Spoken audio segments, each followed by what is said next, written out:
This is the Petals and Lace sweater, and I'm going to give you some tips about personal modifications that you may choose to make at the point you are inserting the raglan markers for your sleeve placement.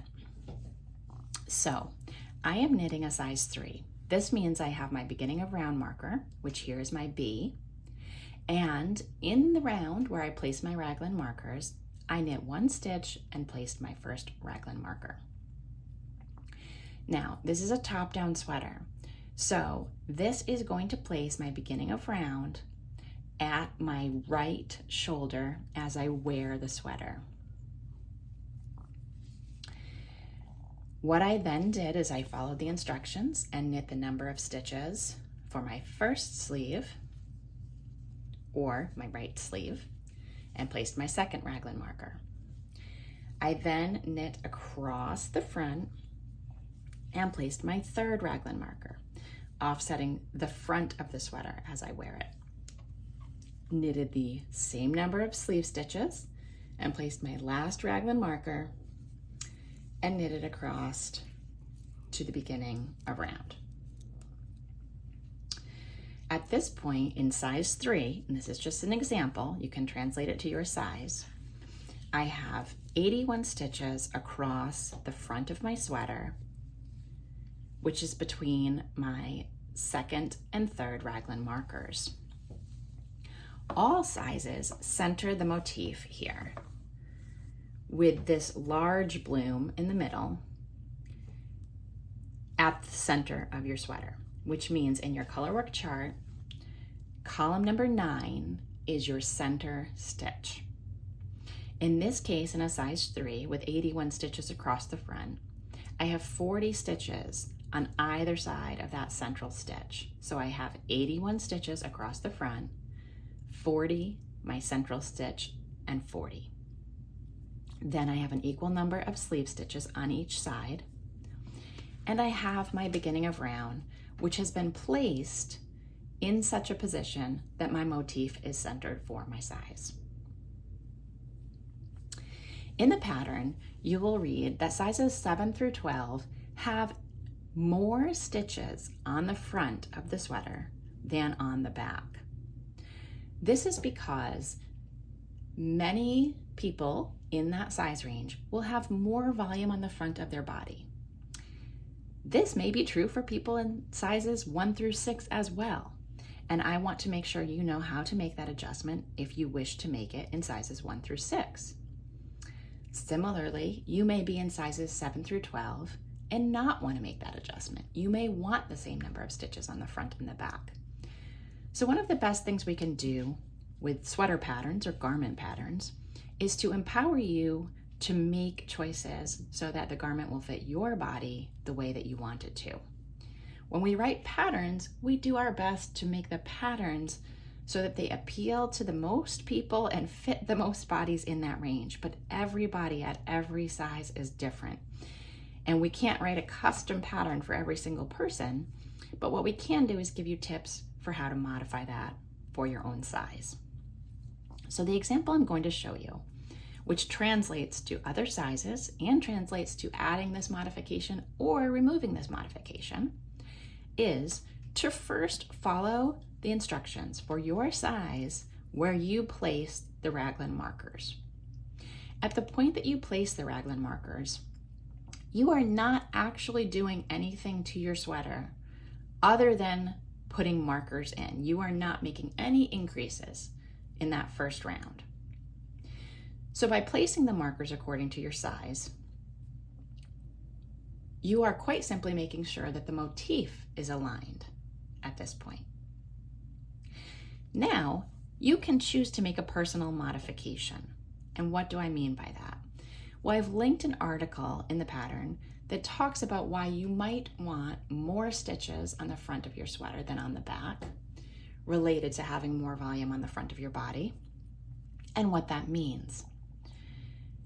And if you want to make that modification for a smaller size than 7 through 12, which makes it for you, or you want to make it differently than I made it for the size 7 through 12, you can do that. your markers are placed. So that is a good indication that you have your motif centered. So what I'm holding in front of you now are my 2 raglan markers that offset the front of my sweater. Now at a stitch gauge of 21 stitches per 4 inches, which is how this sweater is written, if I move these 2 markers toward the back of my sweater, which means that this marker here is going to move to the right, and this marker here is going to move to the left. If I move them, say, 5 stitches each, as an example, that's 10 total stitches. Well, 10 total stitches at a stitch gauge of 21 stitches per 4 inches is a little bit less than 2 inches. If I had a 20 stitch gauge, for example, it would be 2 inches. 10 stitches, half of 20 stitches, 2 inches, half of 4 inches. 5 centimeters, 10 centimeters for those of you on the metric system. And I think just for the sake of the example, I'm not going to keep translating, but you can understand the same theories there. You can just move it. So what would happen if I moved this 5 stitches this way, 1, 2, 3, 4, 5, and this one 5 stitches to the left, 1, 2, 3, 4, 5. I would have 10 total stitches more on my front at this point, but I've taken those stitches from the sleeves. So what I would then need to do is follow around to the markers that indicate the backs of my sleeves, separating the sleeve from the back. And I would also move that the 5 stitches, 1, 2, 3, 4, 5, and same here. Now you'll say, oh, aha, we've got you, because if you move this one 5 stitches, 1, 2, 3, 4, 5, you've moved it and crossed the beginning of round. So what do I do? Well, you can quite simply move your beginning of round to the same number of stitches, if you'd like, as you had in your setup, and just move it there. So in my case, 1. If yours is 6 or 7, you could move it there. You also really could make the last raglan marker your beginning of round, but for the sake of clarity, let's not do that. The beginning of round is going to move. It's a little bit arbitrary at this point. It's just quite simply needing to be on the back of your right shoulder. And the reason that the instructions are so specific as to the number of stitches it will be before your first raglan marker is so that your motif will align. So when you do the last round before you remove your beginning of round marker, wherever it is, you're going to knit to it, remove it, and knit to your first raglan marker. So you don't have to overthink that piece. It's really aligned a certain number of stitches so that your motif aligns. Once you've placed those raglan markers, your motif is aligned. So if you want to just move it 1 stitch over, that's okay. So to recap, what we would have done if we made that personal modification differently from the pattern is that we would have decided how many more inches of fabric we wanted on the front of the sweater than on the back. For every inch or every measurement we add to the front of the sweater, we are taking that away from the back of the sweater. And we're doing that if our body has less volume on the back than on the front in a way that's significant enough that we want to shift the placement of the sleeves.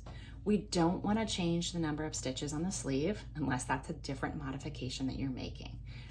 So when we moved the stitches toward the back from the front of the sweater and then shifted our backs, that was to make more stitches on the front.